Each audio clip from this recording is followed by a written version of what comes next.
Marvel continues to blow up the box office with their highly anticipated film, Thor: Love and Thunder. Though this far into Phase 4, it's clear to see cracks are showing.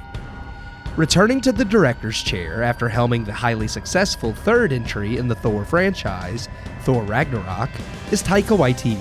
But alas, no one can stay on top forever, as this is the first Waititi film I've seen that's failed to connect with me in humor and emotion.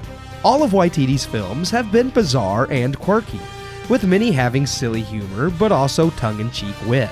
Several also find a beautiful balance between off-the-rails comedy and stirring sentiments and powerful emotion. Waititi brought much of these things to Ragnarok, and while it was still mostly a big action flick packed with special effects and comedy, it still knew when to pull back the reins and let story and some emotion in, at least to the extent we expected from Marvel.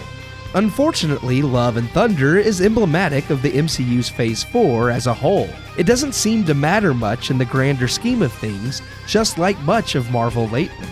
Simply put, Love and Thunder is all over the place. All of Phase 4 has felt this way, a gripe big enough amongst fans that even Kevin Feige himself has promised to reveal the bigger picture, quote-unquote, soon, whatever that means. As of now, we still have no clear direction. At least other Phase 4 films have been mostly cohesive to themselves, or lackluster as a whole, like Multiverse of Madness and Eternals. Love and Thunder isn't just all over the place concerning whatever larger narrative the MCU is now trying to tell, but within its own self-contained story too.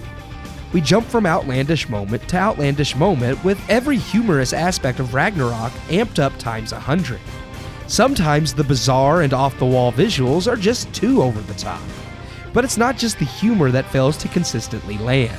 The story itself jumps around needlessly with too many plot points and characters mashed together, and none of them matter to much of anything in the end. We see the return of Natalie Portman as Jane Foster, now taking up the mantle of Mighty Thor, and while the most serious and emotional moments from the film do revolve around her and Thor, the original one's, relationship, even those moments aren't allowed to sink in before something batshit crazy interrupts, killing the moment. The film has no true substance. Its message of love doesn't convey anything profound or universal, as the film never truly lends weight to what love and commitment to a person truly is, instead opting for superfluous live-in-the-moment nonsense.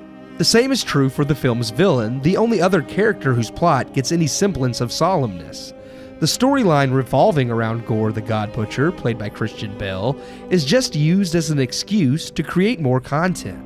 Now we can introduce other gods, and we can have Thor and Jane fight together. But the themes revolving around why Gore renounces his god and wants to slay all other gods is also turned into a joke 80% of the time. What's hard to stomach is how much potential is there. The story surrounding how and why Jane is granted the powers of Thor, and the rekindling of their romance and why they first broke up, could have been an emotional powerhouse on its own. The story about a man who feels wronged by the god he held the most faith in, and why he believes all gods to be false deities not worthy of those who worship them, is another story that could have carried rich themes and depth. Instead, we get screaming goats. Sure, Love and Thunder is a comic book movie. It doesn't have to be Schindler's List, and shouldn't, but that doesn't mean it has to lack any depth either. There's plenty of action and spectacle, and if that's all you want, you'll be plenty satisfied.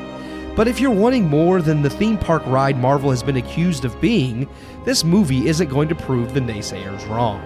I give Thor: Love and Thunder 2.5 out of 4 stars.